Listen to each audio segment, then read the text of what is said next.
Hi, I'm John Maxwell. When the top companies in the world are looking for trainers, speakers, and coaches, there's one name that stands above the rest, and that's Maxwell Leadership. Our certified team members have gotten proven results for companies all over the globe, and our reputation, I'm proud to say, is second to none. Some of our members have risen to the top of their profession, including the one you're going to meet today.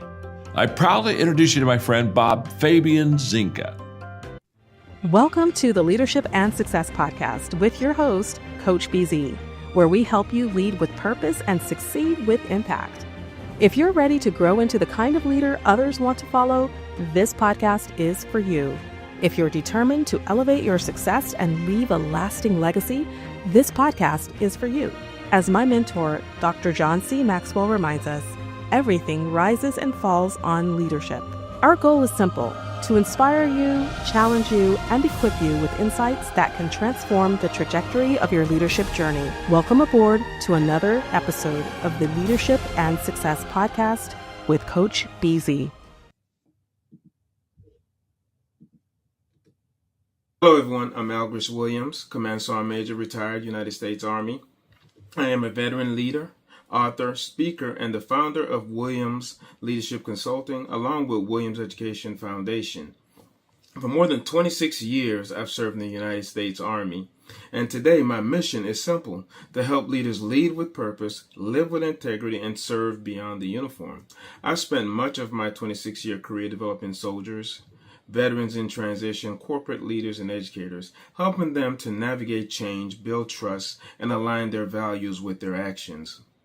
I am the author of Lead with Purpose, Unleash the Power of Meaningful Leadership, along with Navigate the Transition, a Veteran's Guide to Excelling in Corporate Networking. Now, I'm passionate about helping leaders ensure their audio match their video, especially in moments that matter most. So I'm honored to join Coach BZ on the Leadership and Success Podcast, and I look forward to a meaningful conversation about leadership, transition, service, and what it truly means to make an impact last. So thank you for having me, and I look forward to connecting with you soon. Take care, and God.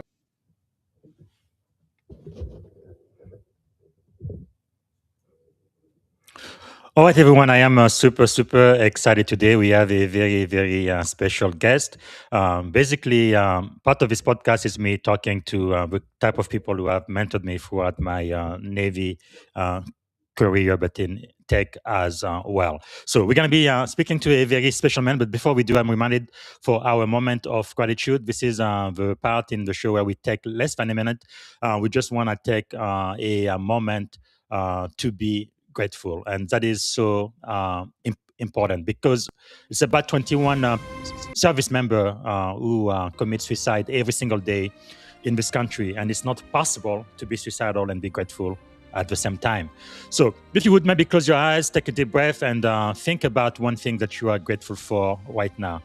Put yourself in your happy place. And I think for me, like many days, I am really grateful that I am still alive. Right. And as long as I am alive, there is hope for me. No matter what I'm facing right now, no matter the difficulties, I know that my tomorrow can be better than my yesterday.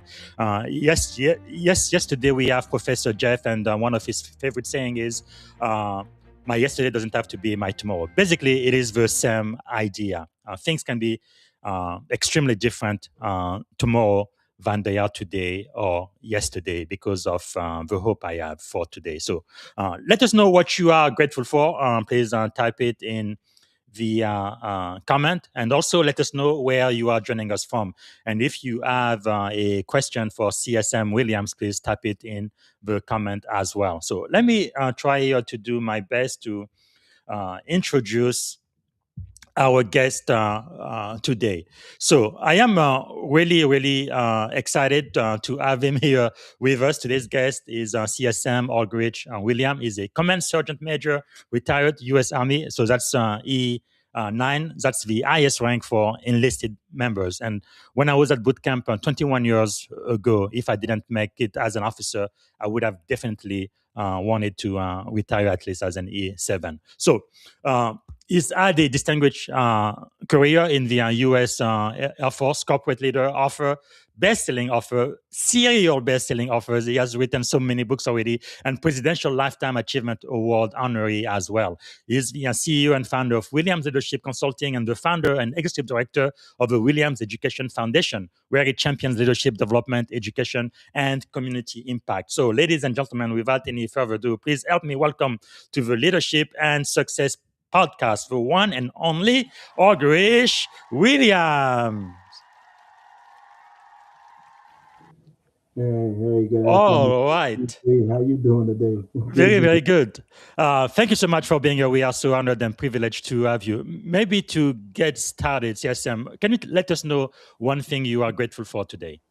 Well, it's similar to what you shared earlier. I'm grateful for the present that I'm given today Yes. because, today is the present and I was given a breath to breathe. And as long as I have the present, the future is still open. And so Yes. what I do today is going to prepare me for tomorrow. So I'm excited and honored that I have the privilege to breathe today so that I may have a better tomorrow. Wow. That is really, really powerful. And is there maybe something about you that most people may not know about? I try to be very open and transparent. The biggest thing about me is my journey in life um, is one of faith, and faith drive a lot of what I do. And as such, I therefore say that I'm a servant leader because God designed me to serve others and enable others to be successful. Yes. What I think many people may not fully understand is, when I initially was born in the island, I was really born into nothing essentially. I didn't have uh, much. And over the years, I've worked on a few things to share that knowledge, especially with my kids, is Mhm. that just because you start with nothing doesn't mean that you have to live a certain way and carry yourself as if you're less than. Because at the end of the day, when we leave this place, we're going to leave with nothing. And so it allowed me to be more appreciative of what I've earned, where Mm. I've been, and the value I can add to others through resources I've gained since the time that I had nothing, Wow. to where now I am successful. But if you see me 40 years ago, even 30 some odd years ago, you wouldn't have known that I'd be here today. So truly Wow. honored and humbled for that, being able to share this journey with others.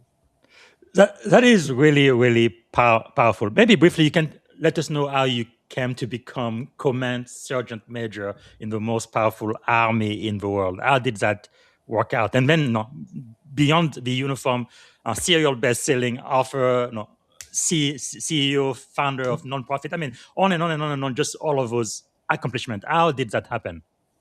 It wasn't by happenstance, I'll tell you that. Coming up, when I left Jamaica and moved to the United States, I came here when I was 12.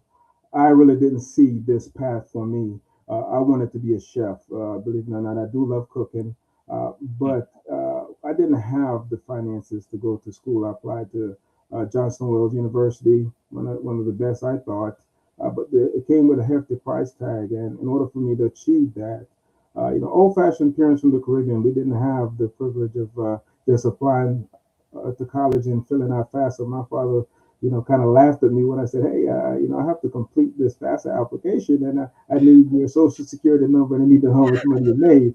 And I'm not going to say he cussed me out, but Yeah. but in old-fashioned Jamaican ways, they don't need to know any of that. They don't need to know my business. And so the end Yeah. result was, in order for me to get here today, I had to figure out another way. And in Wow. life, I've learned no is not an option. No means next opportunity to find the yes. Mm. And so, because I didn't get the yes I was looking for, then I created that yes by going down to the recruiting station because I was very familiar with the Army. I did a couple of years, 4 years in ROTC in high school, familiar with the Wow. Navy as well. Did 3 years in the Navy, ROTC, 1 year in the Army. I knew that I did not want to be in no one's boat because I don't swim. But I knew what I could do for the Army, and so I chose to join the Army to allow myself to get the education that I needed. What I didn't expect was that I would stay in the Army for over 20 years. So every 3 years, Wow. I was actually getting out. But the journey was not easy. I went through some tough times, worked with some leaders that challenged me, Yes. that hurt me, but at the same time gave me strength to Mm-hmm. pursue and realize that I wanted to stay in a little longer because I wanted to prove that I was better than the ones that didn't care about taking care of Mm. the soldiers or taking care of the family or taking care of the job in general. So I Yes. stayed because I wanted to make an impact, make a difference. And as a result, each step of the way, the Lord has blessed me with an opportunity to rise to the challenge to Mm. help someone else. And each step, I kept going out. Making E9, I didn't think was going to be possible. I thought I was Yes. going to make it the first on E8 and I was going to be done. But Yes. lo and behold, I did a good enough Wow. to get there. That is really, really amazing. You've got to say this again. What no stand for? Next opportunity? So no for me is next opportunity to find that yes. You know, it's not an Wow. option. You know. That is powerful. Next opportunity defined as a yes. That is absolutely, absolutely powerful. Yeah, I think sometimes in life is really the way you look at it, isn't it? Two people, even sometimes born from the same parents, same mom, same dad, same circumstances, same everything, but they go through life difficulties. One of them just stumbles and pretty much gives up and dies, but the other one just strives under adversity. And sometimes, like, how is that possible? What is that thing that allows people to go through very, very hard time but still be able to make it and endure and just have that great and that positive mindset and allow them to overcome. It is so amazing to see. And I think something like what you say, next opportunity defined as yes, because it looks like for most people when they hear no, they just give up and they okay, no. But for other people like you and me, it's like no. What you when I have a challenge, I'm gonna find a way above it, under it. I'm gonna blow it out of sight, but find a way to get to a yes. But that's really a mindset. It is a different way of thinking. Where do you think that comes from? Well, I would say a lot of that came from, my grandfather. I didn't grow up with my grandfather initially. I met my grandfather when I moved to the United States. He started working for a manufacturing company and hurt himself, and then he decided that, he wasn't able to do what he had to do, so he left and he started creating his own. He started a business. Then he got into real estate. He bought probably about, I believe, 10 or 14 homes, Mm-hmm. and he ran a entertainment business. But the hard work was something that he really kept pushing me on. We loved the garden. Every summer I would spend with him. Yes. From we got up until that evening, we was out in the garden working. And so as a result of that, he taught me that if you want it bad enough, you can get it. And Mm, again, that yes, that no to a yes. It's not saying that you can't fail at something. Failure is a necessity to be greater in success, yes. but working hard was not an option. You have to be dedicated to something if you want to gain strength from it, if you want to gain resilience, if you want to be better for you, not for no one else, but be better for you. Wow.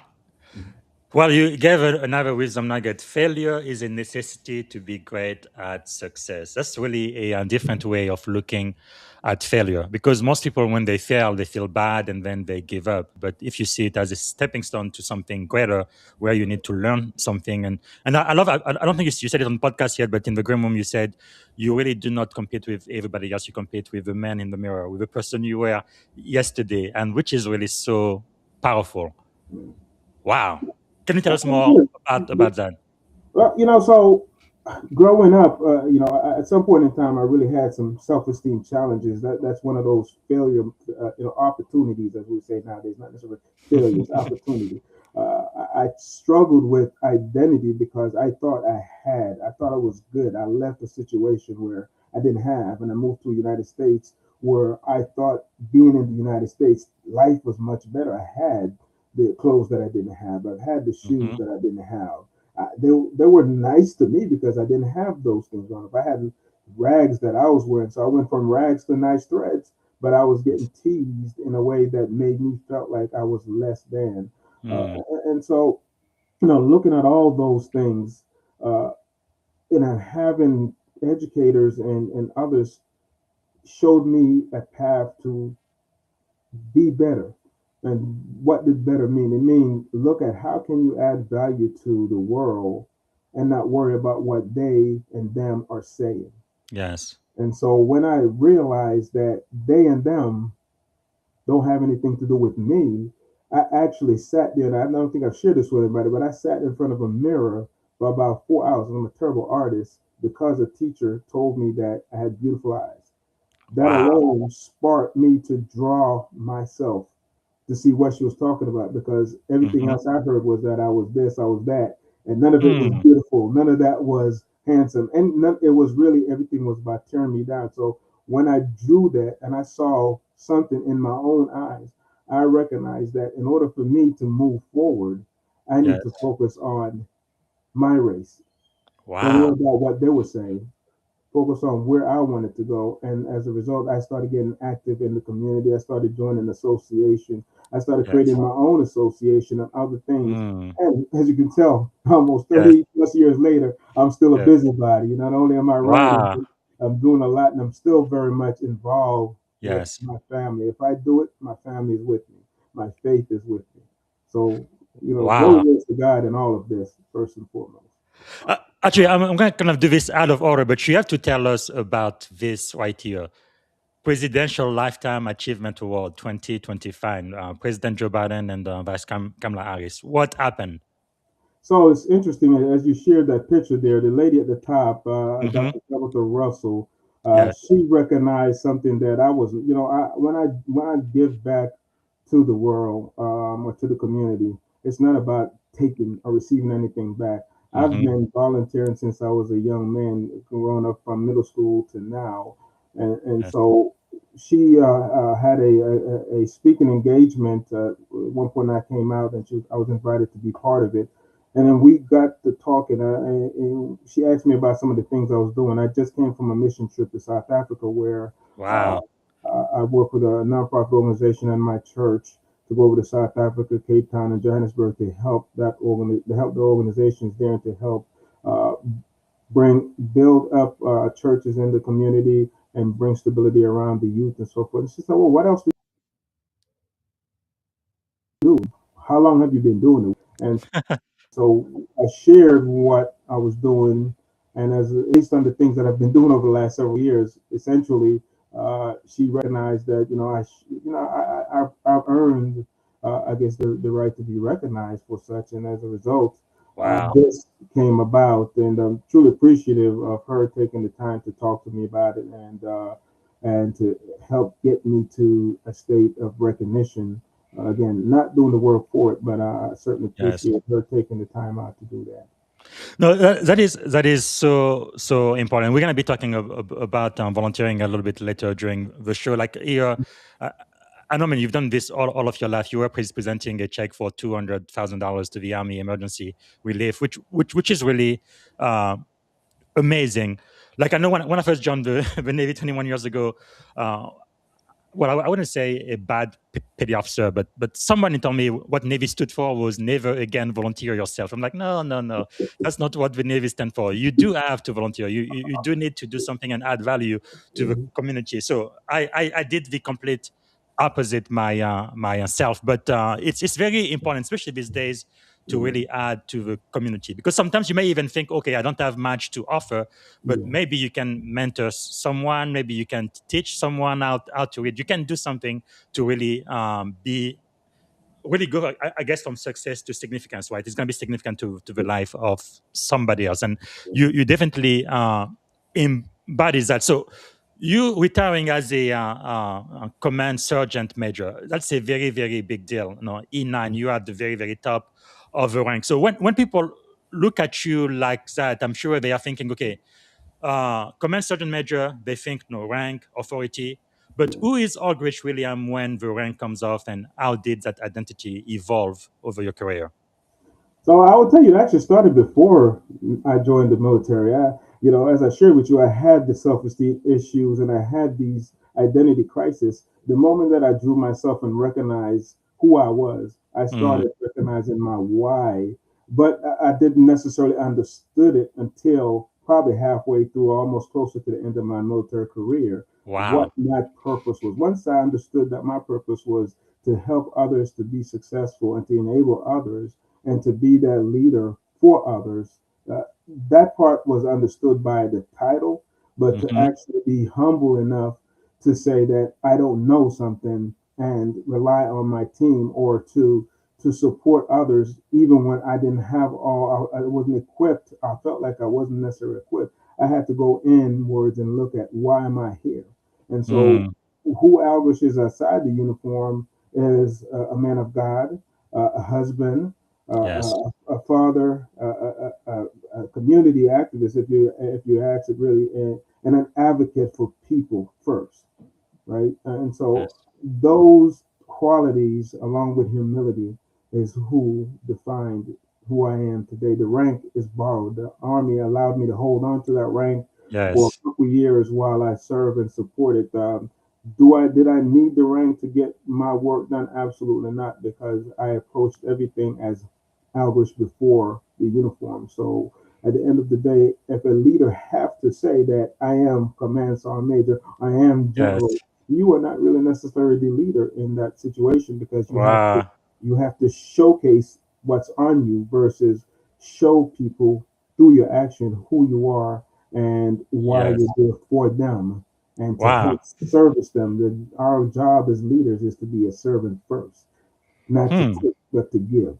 That's really powerful. You said something about the rank is about the first person I heard say that was General Big Goals, but legacy stand. It's really amazing, in the military and in life when you meet people you've never met before, but their life philosophy and what they stand for completely align with your own. Maybe you can share a little bit. The next question I have for you, especially as a command sergeant major, at that level, leadership becomes less and less about doing everything yourself, but it's really about shaping the culture, right? So, how did you build trust and influence without relying on positional authority? By being humble, Mm. recognizing that I didn't get here by myself. I got here by the sweat of those that supported me, whether that's me being the drill instructor, me being the recruiter, me being that, Yes. as they call it, non-commissioned in charge of a team. It wasn't about me, it was about the team. And so, Hmm.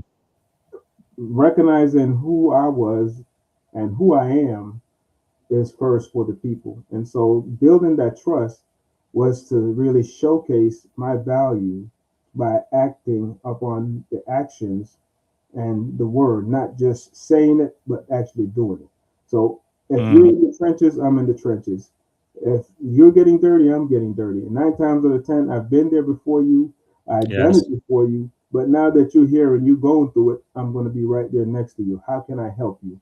What can I Mm. do to help your career to be successful while I'm sitting there with you, learning your struggles, learning your challenges, and showcasing that I can do the same thing that I'm asking you to do, but I won't ask you to do anything that I would not do myself. How can we move forward Yes. together and help get to the end state? What is the mission? What is the desire? Why do I Mhm. need your support? And how can we get it done? That is really powerful. So you wrote a bestseller, Lead with Purpose. You do talk about purpose a lot. Maybe one question I have for you, for the people listening, especially junior enlisted folks, and maybe I also care about the people in high tech. They may be an analyst or an engineer. What would you advise to them in order for them to find their purpose in life?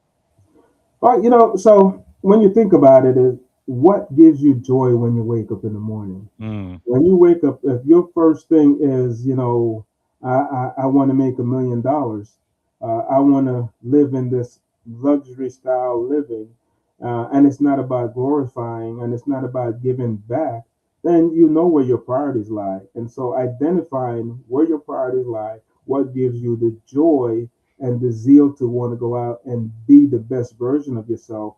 Mm. Identifying that is an inward thing. It's a mindset shift that allow you to see your value that you can add to other people first. Yes. That will help you get to the next level. So once you identify that why in you, it is that much easier to perform. It's not necessarily the job that you're doing, because if you are a garbage man, it's okay, but be the best at it. Don't complain about Mm. the fact that you got to sweep up something because the person just walked by you, dropped it, they saw it. It's okay. Do it with Yes. humility, do it with passion, and give 100% of who you are, in everything that you do. And at the end of the day, you'll see and reap those rewards. But be passionate about what you're doing because you Mm, understand who you are. And if you don't know who you are, there's yes. several things we could do to get there, right? You're a Maxwell guy. We could do the Yes. disc. We could go through and do Hmm. all these various assessments to get an understanding of Yes. what gives me joy, what gives me desire, and use those things. Matter of fact, even if you failed at Mm, something, use the fuel from the things that you thought you yes. hated to create passion in something else. That's really powerful and insightful. Another book you've written is Navigating Transition. Let's talk about transition a little bit. Quite a lot of people really have trouble transitioning out of the military into civilian life. I think it was in 2017, the Navy literally, technically, Mhm. kicked me out of the service because of medical issue. Then I had to, Yeah. it took me almost 6 months to fight, go through the medical appeal so I would come back. But I must tell you, back then, I wasn't ready to quit the Navy yet because I felt like it's almost like being Superman, and all of a sudden now you are just Clark Kent and you don't have a mission anymore. You don't have a purpose. It's like, why Yeah. am I even alive? I guess it reminded me, one of my mentor, one of yours too, right? The General Colin Powell, he used to say, "Don't let your position be so close.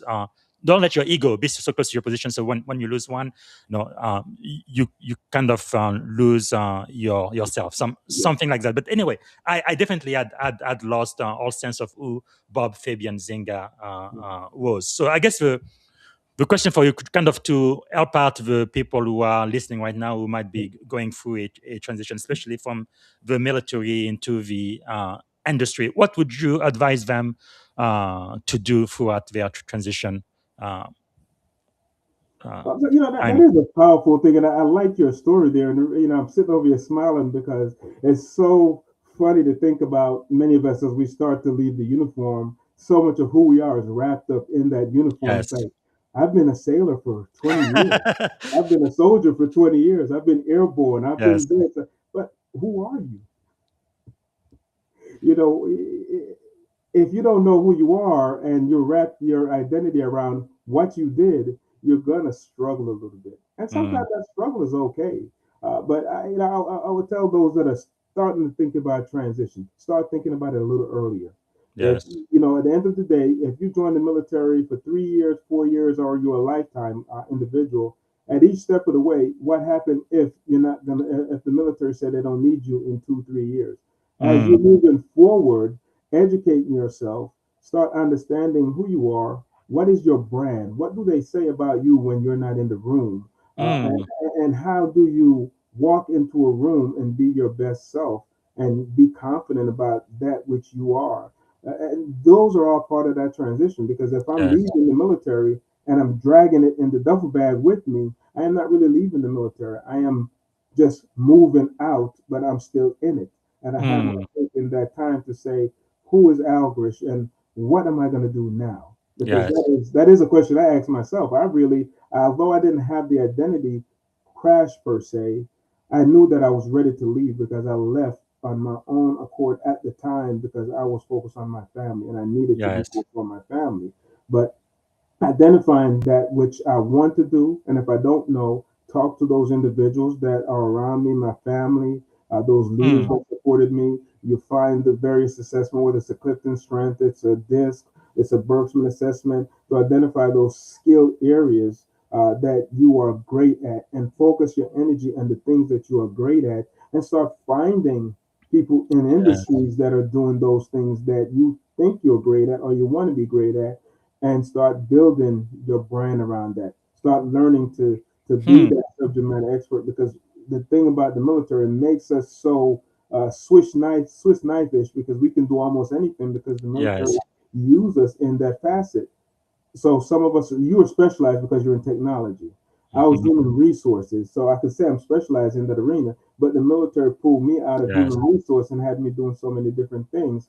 Hmm. So you have to figure out what are you good at and use that to start being that Hmm. expert as you start transitioning. But look at what does it look like outside the uniform? How do I translate it? YouTube Yes. is awesome. LinkedIn is my friend. I've met many friends on LinkedIn, and I've Hmm. learned about how they pivot from one career to the next. What were the Yes. things they went through, and how did they do it? And then took some of those lessons and applied to my own life. I started researching Mm. months before I left. I did it in 6 months. Similar to you, I went the medical route because it was the Yes. only way I could go at the time because the army wasn't ready to let me go, essentially. Hmm. Well, I love that you mentioned LinkedIn. I think it's definitely the number one networking social media for people in the workforce. But you've really helped, hundreds of veterans navigate transition, and your book, the one we're talking about now, navigating a transition, really focused heavily on networking. So, but why is networking so uncomfortable for so many veterans, and how can they reframe it authentically? Oh, that was a good one for me. A good friend of mine, Dietrich Briscoe. Hope he's not going to fuss at me for calling him out on this podcast, but really great man. He and I served together in Iraq. And a matter of fact, one of those videos you showed earlier Hmm. with us pulling those tanks and stuff in Iraq, it Yes. was him that encouraged me to formulate that. And how we did that was to go around the different forward operating base and find and connect with other people. And I hated doing that. In the military, what I thought my job was to focus on what I'm good at and do just my job. I didn't need other people, but he Hmm. reinforced with me the value of a community, almost like a mastermind group, to come together to get more done. So Yes. networking is so essential because if I'm good by myself, how much greater am I with many? Mm. One versus many does so much more. So get out in the community, leverage the strength of others so you can work smarter, not harder. And Yes. networking is a way to showcase your skills and your talent. Find out what are the needs and the challenges and opportunities that people or corporations are having. And now you go Mhm. back and look at the soft skills and the skills that you've learned over your 10, 20, 15-year or however long military career. And Yeah. you can come back and say, Bob, I'm glad I had a chance to connect with you at this Maxwell conference. I heard that you were having some challenges with leadership training and so forth. I, Mm. over the last 10 years, that's been one of the key strengths of mine. And here are some of the products I've developed, and here's how I helped, 20,000, 30,000 people achieve greatness and became better leaders in their organization. Is Yes. there a way for me and you to connect, to talk about Mm. how I can help you and the challenges you're having? And Yes. those conversations happen when you're in a networking forum or when you're connecting with other people and learning about where you can add your strength Hmm. to what they're looking for. So networking is key. It's like wealth. Without Yes.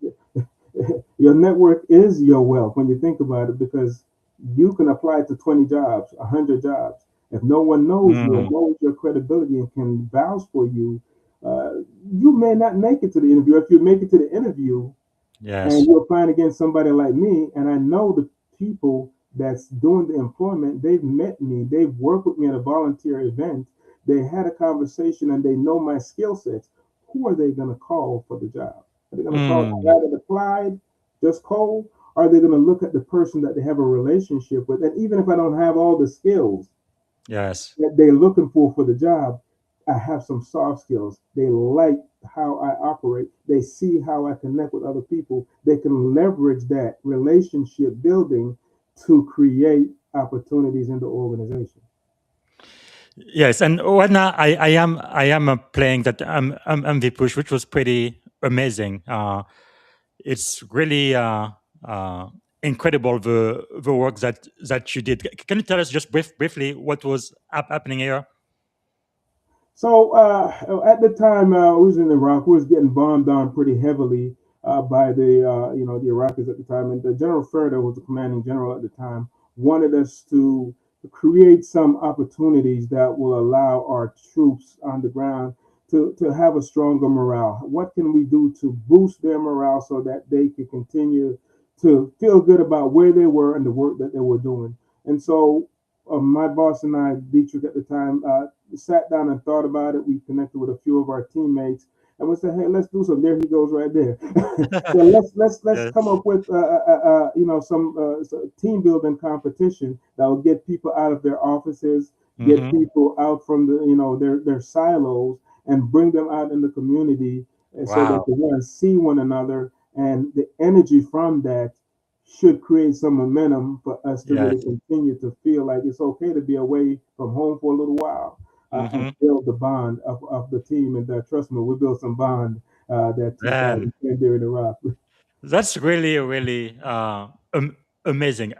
It seems to me like you are even busier now than you were when you were on active duty. Let's talk about your education foundation for just a moment. So, the Williams Education Foundation, you really invest in educator. So, Yeah. why is leadership in education such a critical and often overlooked mission? But I think it's really overlooked because society doesn't value education the same way. And I think when the education system was founded, it was founded to create workers. Mm-hmm. And oftentimes, as we look at our government and what we do, where's the first place that they take funding from? They take funding away from education. And Yes. I'm a product of public education. And as I shared with you earlier, I don't believe I would be sitting in front of you today having this conversation if I didn't have a few great educators that gave me some encouragement to push me Mm-hmm. to do more. Educators build leaders. Yes. They shape the future of our country because they don't do it because they're getting paid. They do it because it is their why, it is their passion, it is their purpose to add to and to develop the next generation of leaders. But they're Yes. not getting paid, they're underpaid, they're undervalued. And so for me, when I thought about it, I wanted to get into the education system, but at some point in time, I find that it would be a challenge for me to get into the education system at where I was in my state. Uh, Yes. and also, I thought about politics, and at the end of the day, would I be able to move the needle fast enough if I went into politics? Would I Mm-hmm. have a voice that can change the narrative to push, lobby for resources to support educators? And I found that if I could start small and build up something here where I'm at and bring in enough resources to put resources back into educators' hands. I'm going to change the world overnight. But what it means is I'm going to give a little bit of morale to those educators that feel undervalued, whose Mm. paycheck they're taking a good third of their paycheck to put back into their classroom and to feed some of those children who may not be fed at home, or to Yes. do a lot of things that we don't even see because they're spending almost a whole day with our kids that we're not spending developing them. This is Mm. my way to say thank you for being that leader that helped me to become a better leader. Thank you for building the future generation and empowering others to thrive in the world. And as as a result of that, I want to hand you a check for whether it's $100 or it's $200 or Yes. $1,000. As often as I get it, I want to hand this to you to help you do what you're doing in the classroom, so that you could continue to help our Wow. children thrive in the world. That is really, really, really powerful because no, like I'm showing you, you've written not just one, not just two, but four best-selling books, including this one where you are no, that's not the one where you are a co-author. Yeah, this one here, visionary leaders of purpose, and you also have another book that's you are writing on right now. You told me about what the audio must match the video. Uh, so in that book, what does that phrase mean to you, and where do leaders most often get it wrong? The audio must match the video. It's like the parents telling you, "Don't do this. Do as I say, not as I do," kind of concept. Mm, Uh, that came about, and I'm not the originator of that term by any means. I'm certain I've heard it a few times. Matter of fact, I've heard that saying about 100 times when I went to the Senior Enlisted Academy by a guy by the name of Maurice Thorpe. He was one of our commandants, our deputy commandants there at the hmm schoolhouse. But what does that mean? It means aligning your action with your words. If you are Yes. going to say it but not do it, are you really making an impact? Because Mm, people don't just follow. They don't just follow you because you stand up and puff your chest. They yes. follow you because they trust you. They follow you because they see themselves in you. And if you Powerful. are not willing to to align your words with your action. You're telling me to take time for myself, but you're in the office 24/7. You're Mm. emailing me at 2 o'clock in the morning, but you're telling me to, manage my time wisely or, Yes. balance my work-life balance. But you're sending me an email and you expect me to respond at 2 o'clock in Mm. the morning. That doesn't match. It Yes. doesn't line up. Yes. And so where many leaders get it wrong is they don't display what it is they're saying. They're Mm. telling you one thing, but they're doing another. That's That really, is really not watching powerful. their video. Yes. No, no, I think I really learned that lesson from my daughters, raising them because they never listen to what parents say, but they always do what parents do. And it's such an important lesson. Whenever that book is published, I definitely want you back on the podcast. So we have about 20 minutes left. Let's get into the second segment where I really focus more on leadership principle. Yeah. To get started, maybe what is you believe the greatest lessons you have ever learned? Lesson in general in leadership in life. The greatest lesson I learned, I think, you think that it was while I was serving in the uniform, is actually being a parent. Mm, And that is uh, my expectation of my children.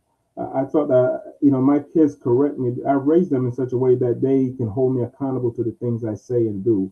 And, mhm. when your children stop you and say, well, Daddy, you said this, and but then you're not doing it. Uh, to Yes. me, that really shocked me. When my kids are calling me out, and I'm so proud of them for calling me out when I'm not doing the things that I say I'm doing. You said you was gonna take a Mhm. day off from work, but you come home Yes. and you're on your phone. You was at the game. I saw you. I was watching you sitting in the stadium, but you was on your phone the whole time. Did you see me Mm, score? Did you see when I slip and fall? And yes. the lesson I learned from that was that, when you're present, be present.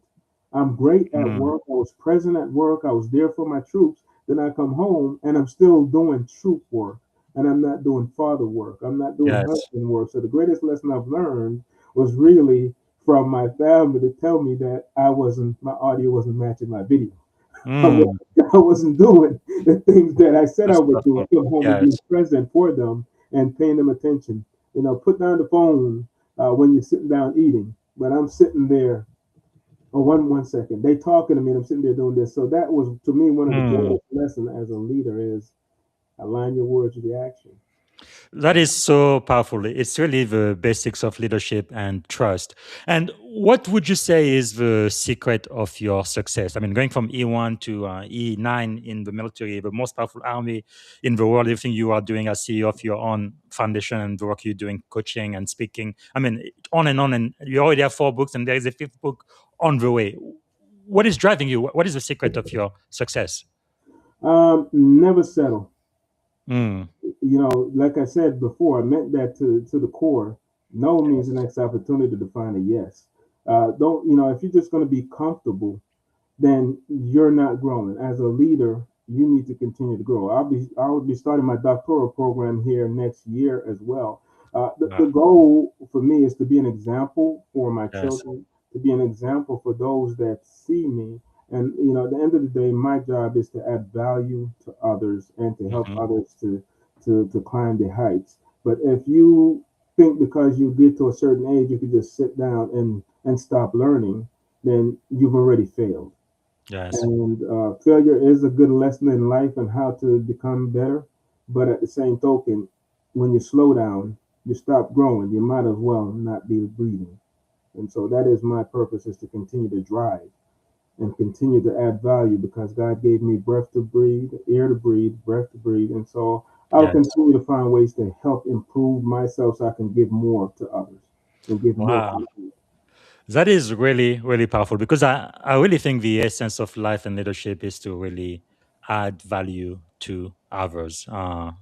It really makes a big difference. I think it was Zig Ziglar who said, if you help enough people get what they want, then basically you will get everything you want in return. Yeah. It's really a universal law. So, what as a leader, what are you learning right now?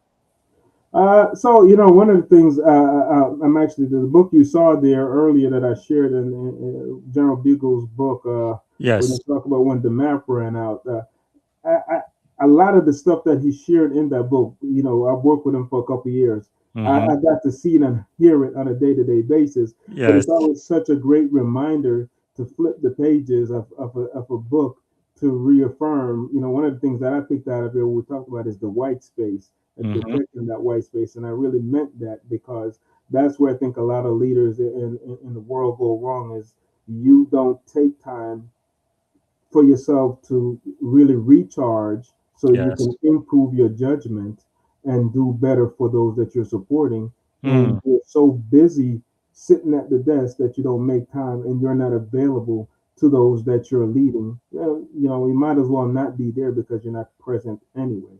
Uh, Yes. but I wanted, before I move forward, there was one point that I neglected to share with you, and you asked that a bit earlier, and I missed the statement about individuals. One of the things that they can do to be successful coming out the uniform, and I know we're in another Mm-hmm.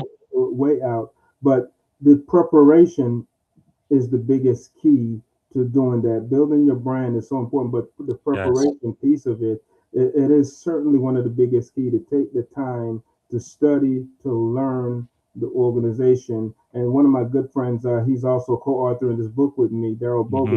Bogan, talk about this piece is, if you want to go out into the world to find an occupation and to do something, think of yourself as an independent contractor, or the Mm. business that supplying a business to your employer.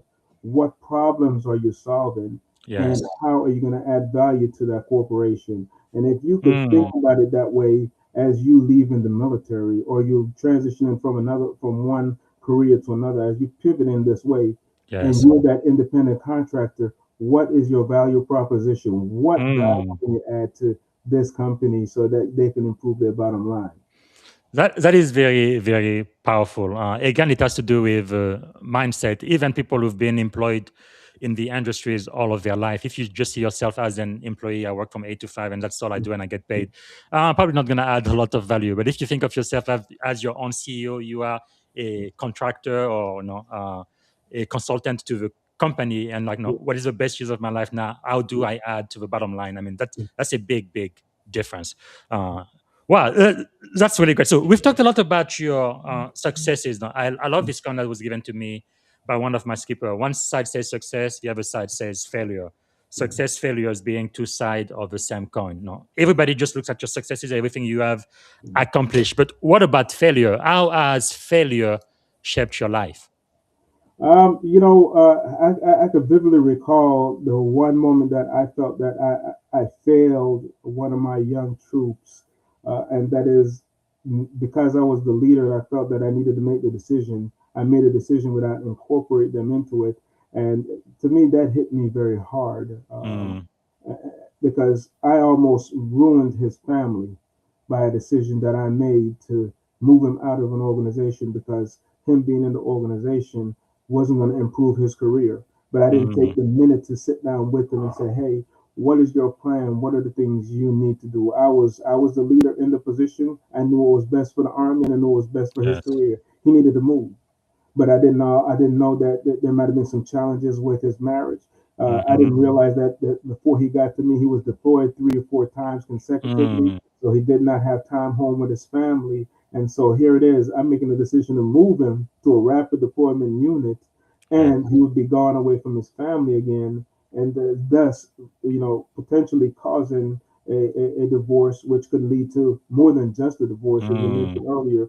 21 to 22 individual troops take their lives a day through suicide. I could have yes. been that one person that caused something like that.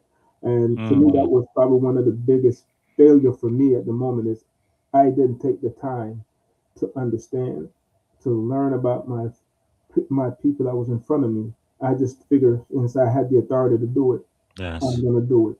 And so Mm. learning Thank first. you. Thank you so much for sharing that, because it's really a burden, I think, to lead, to be in a position where you can make so many decisions. I remember when I had the privilege of becoming a commanding officer, I probably sent maybe a dozen people on long-term orders. Some of them in combat zone. It's a very, very heavy uh, decision. And I think there is really nothing like it. And of course, you pray that they come back in one piece and they are able to integrate within their family and everything.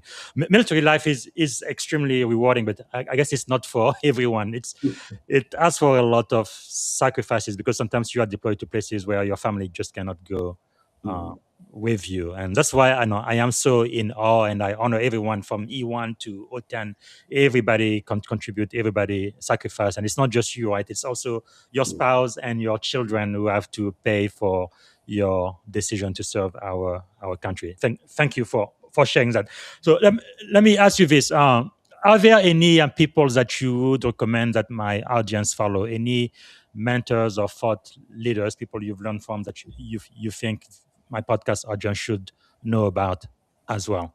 And certainly, so I shared General Beagle with you. Another one that is Mm, phenomenal that I continue to work with is Tia Young. You see her on the showcase of that book, Visionary Leader. She's sitting off to the mhm. side in the green over there, phenomenal leader.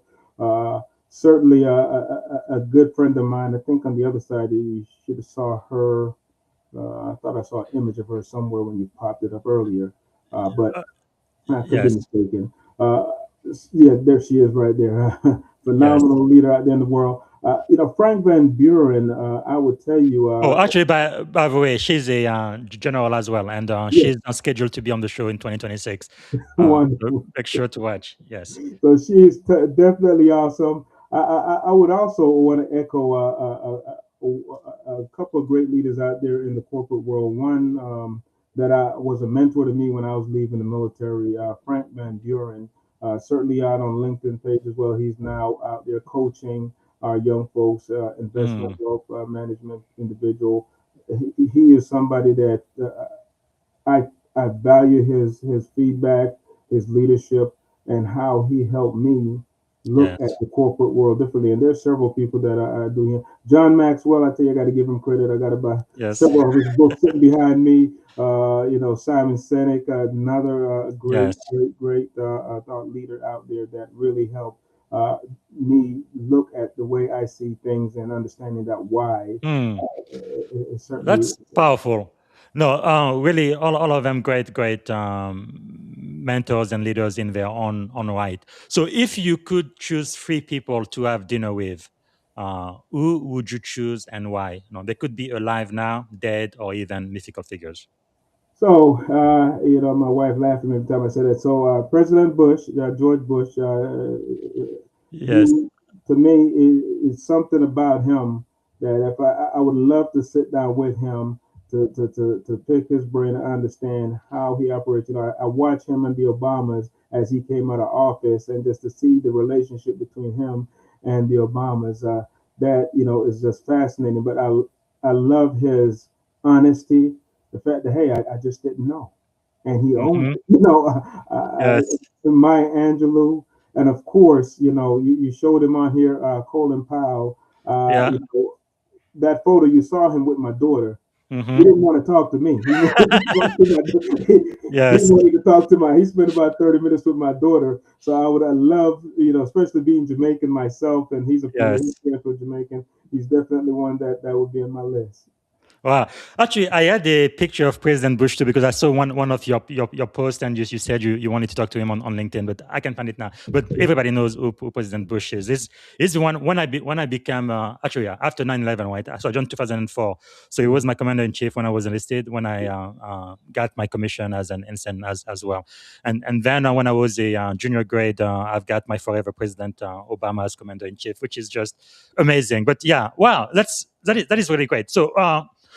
What are some of the books that you've read that we should read as well? So you've already mentioned this book by the general When the Map Runs Out. Why should people read this book? It's a really short read, and it gets you right to the point. It gets Yes. you right to the point because at the end of the day, we all have policies, procedures. When Hmm. all those things don't work, what are you going to do next? Yes. Reason why one of the reasons why I love what he talked about there. During COVID, I had a chance to be under his command, and we, Hmm.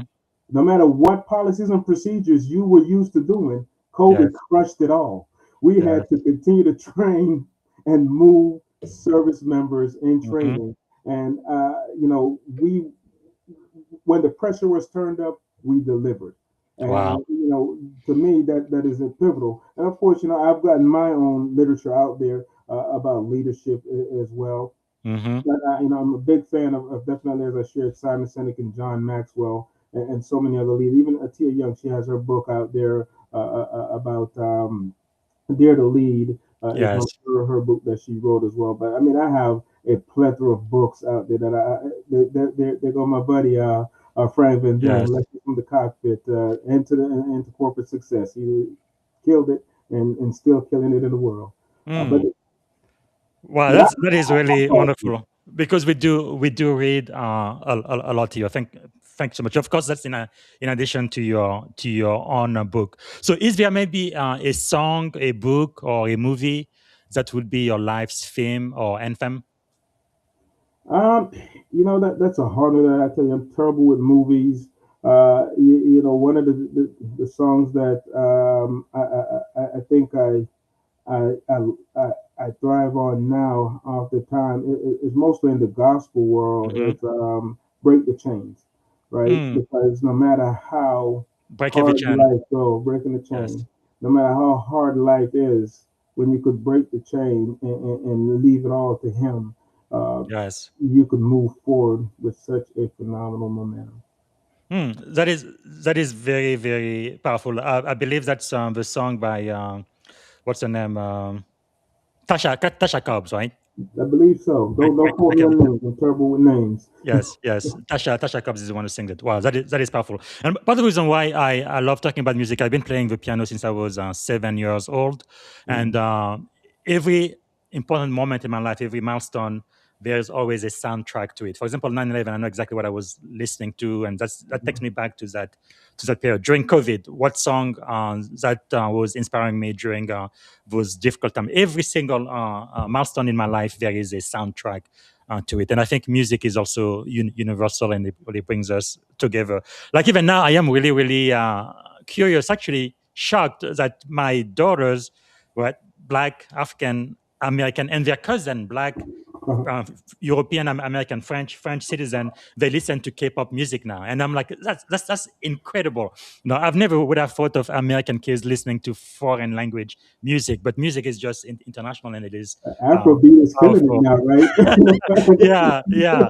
I mean, because I remember when I was a kid in Africa, yeah, of course, we listened to Michael Jackson and all of the American music. It's always American music Yeah, taking over the world. But I think music from Korea taking over America and Europe is like, wow, I would have never thought. But it's just how powerful music is. So let me ask you this. We are getting toward the end.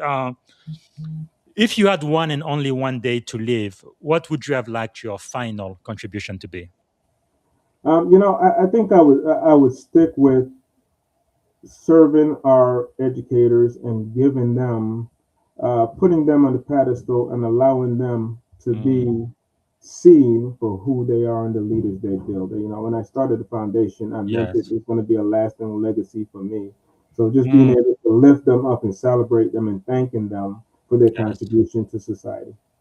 Wow, that is really, really, really powerful. And I have one more question before we end. If you had a magic wand and you could solve any problem at all, what is one problem you'd like to solve first thing tomorrow morning? World hunger. Should nobody be hungry in the world? I grew up where I Yes. had many nights that I didn't eat. And Mm, I think, especially as a young child, you should never have to go to bed hungry. And so, yes. world hunger. Wow. Powerful. Yeah, I think most people in America they really don't know how to relate to that. Even yesterday, I was talking to Professor Jeff. He's a retired E8 from the Air Force. He was sharing with us how he grew up poor, and how the military really was one of the way he was able to take care of his family. But and he was also talking about how he was American poor. He made sure to say American poor because if you're poor in Africa or South America, it's really not the same, right? That's cool. Yeah, In yeah. Africa, we don't have people who are poor who have $500 Nike shoes or Yes. $1,000 on large screen TV Yeah. or a car to drive, even though it's not brand new. No, that's a completely different kind of way of being poor. So thank you so much for sharing that. Because myself, sometimes I guess I have what some people might have called survival remorse. I Yeah. guess sometimes I want to know, why was I the one to have made it, have come to America? Because about a year after I left the Congo, my native country, a civil war broke out. A lot of the friends I used to know, they died during the war. I mean, it was just very horrible and terrible. But really, being a way to give back where you make a difference, and trying to really solve world hunger, that's definitely something. Even if I'm not successful, I definitely would like to attempt, based on my background and where I come from. So thank you so much for sharing that. So we are coming to the end of the show. Thanks so much. And what can we do to add value back to you? I would tell you, definitely love your audience to take a stab at following me. If you have the ability to share the word about the Williams Education Foundation, my goal this Yes. year is to raise about $50,000 to support our educators. My site, as you see there, it is 95% done. It will be done by the end of this weekend. But if you go on my LinkedIn page, you will see the Williams Education Foundation right there Yes. as well. You could click on it, click on the link, or simply go to williamseducationfoundation.org and follow us and join us in helping our educators out there. Every dollar counts. 100% of your contribution goes right back to the classroom. I don't take any of that. But if you want to help Yes. the backside of Williams Education Foundation, you'll have an option to do that as well. Fantastic. And then they can go to the green area and they can click on donate, and it's tax deductible and Yeah. all of that. So that is Yeah. fantastic. Mhm. Wow. Thank you so much. So is there a question I should have asked you that I haven't asked yet? No, I think you asked a lot of great questions. I really think I had one for you, Okay. especially coming out the Navy. I had a chance to work with a lot of naval officers and naval enlisted. What was the best part of your journey in the Navy, and why did you choose the Navy? I think it really was a learning experience. Make a very long story short, I wanted to join any of the four branches of the military. Back then, Space Force didn't exist. But so I talked to the Army, I talked to the Marine, to the Air Force, and to the Navy. And quickly I found out that the Army and the Marines, they were way too physical. It wasn't for me. Those people are killers, especially the Marines, vicious killers. They would kill somebody in like 1,000 ways. We need them. God, no, praise God for them, but it's just not for me. But the Air Force and the Navy, yeah, they use their brain more. So I'm sure you watch the game Army Navy. So we beat you guys by 1 point, only 1 point, but a win is a win, right? So go Navy, beat Army. But anyway, so the I knew you Navy, was gonna go there, right? I was pretty clear it would be the Navy or the Air Force, and also my father-in-law is a retired tech sergeant in the Air Force, E5. So he was definitely biased about the Air Force. Yeah. After 9/11, I definitely felt like I needed to join the military. Actually, even prior to that, when I was a student at the University of Alabama, I tried to join. We had two ROTC program. One was Army, the other one was Air Force. And I was taking calculus as a freshman because they did the assessment. So I took the last class I was supposed to take as a biology chemistry major. And in the class, about half of the students were from the Army ROTC. It was a required class for them. And if they didn't do well, at least have a C, they would not graduate. And most of them, 90% of them, it was way above them. This is something I did in high school. And these people were like, no, we just don't get it. So I mentored them. I helped them. And at least all of them got at least a C, if not a B or above. But I was like, okay, if people like that, they really don't get math, and they are going to become the next military officers in the in the US. Maybe I should apply too. But anyway, I wasn't a US citizen yet. I didn't have my green card, so they said no. So after 9/11, I went back again, and they said no, things haven't changed. You're not a US citizen. You don't have a green card, so go back and goodbye. So I said, like the Terminator, right? I'll be back. So as soon as I got my green card the following day, I went back. But this time I knew not to talk to the Army or the Marine. So I went to the Air Force and to the Navy. Like they say, the rest is history. But But really, in my opinion, because I got in as an E1 seaman recruit, the lowest rank in the military, and today I'm going to be retiring as a commander 05. What I really believe is the military, regardless of the branch, because you guys pretty much teach the same thing. We really teach you how to be a leader at the lowest rank possible. That's why I believe the U.S. Armed Forces is so much better and greater than any other forces. Because in some other army, like in China or in Russia, if you kill all of the officers, the strategy is gone. People are going to be completely lost. They don't know who to get orders from. But in the U.S., you can get rid of all of the admirals, even all of the senior officers.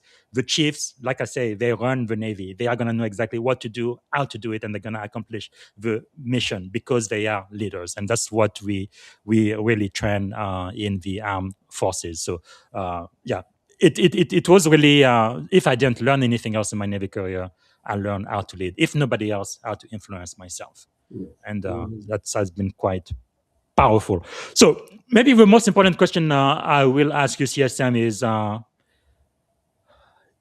if you could go back and give a piece of advice to your 17-year-old self, standing at the edge of this incredible career, you've actually, how old were you when you came to the US? Or did you say I 15? was 12 when I left Jamaica. 12, 12. Wow, you were.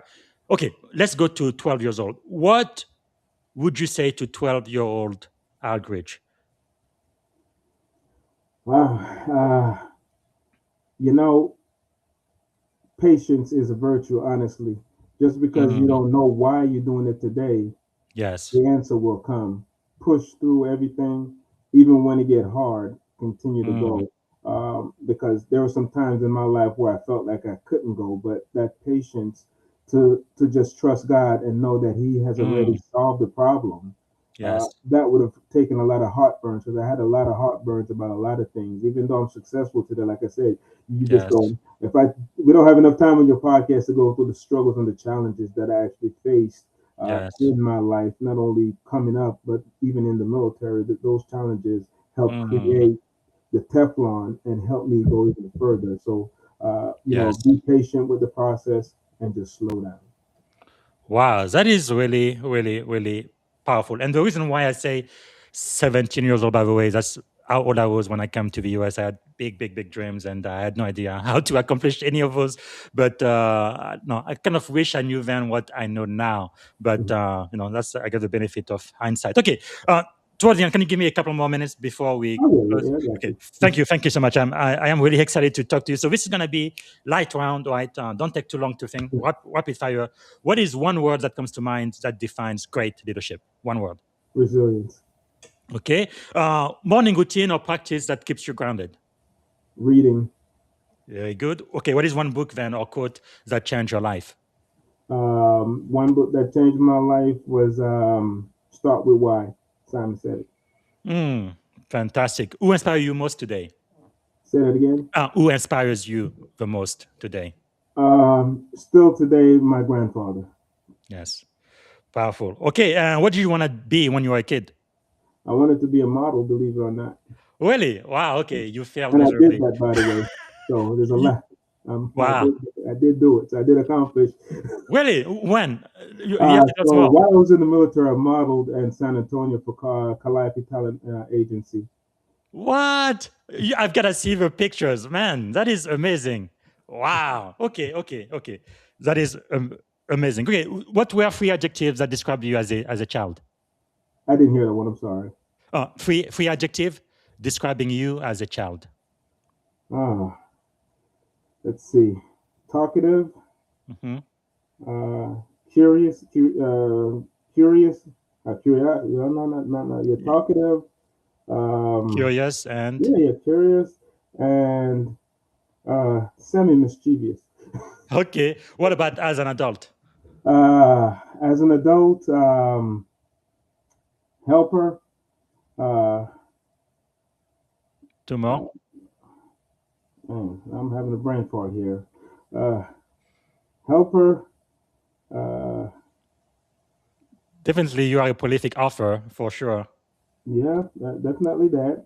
Uh, Man, you got me stumbling for words. I normally don't stumble for words. Let's skip that one. I can't even think Yes. about it. I can't even think today. Absolutely a leader and really Yeah. a role model for all of us. I'm so overjoyed you took the time to be with us on the Leadership and Success podcast. And the last question I have for you is what is one word that represents our shared experience in this podcast today? Collaboration. Yes. And for me, I'm just so grateful. Thank you. Thank you so much. Algrish, Williams, everyone. Thank you. I appreciate that. God bless.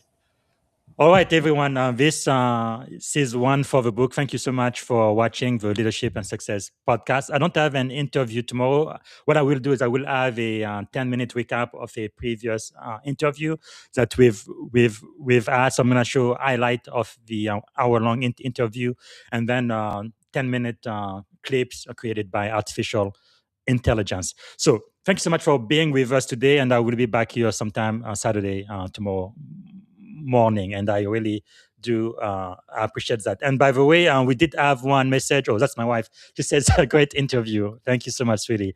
All right. Until tomorrow, have a wonderful, wonderful rest of your day. Thank you for tuning in to the Leadership and Success podcast with your host, Coach BZ. If today's episode added value to your leadership journey, be sure to subscribe, share, and join us again for more wisdom nuggets on how to lead better and achieve greater success. Remember, leadership is the most critical skill of our time. The world will always need leaders to inspire others, drive innovation, and execute meaningful strategy. So why not count yourself among the bold leaders shaping the 21st century? Until next time, stay inspired, stay committed, and keep leading with excellence.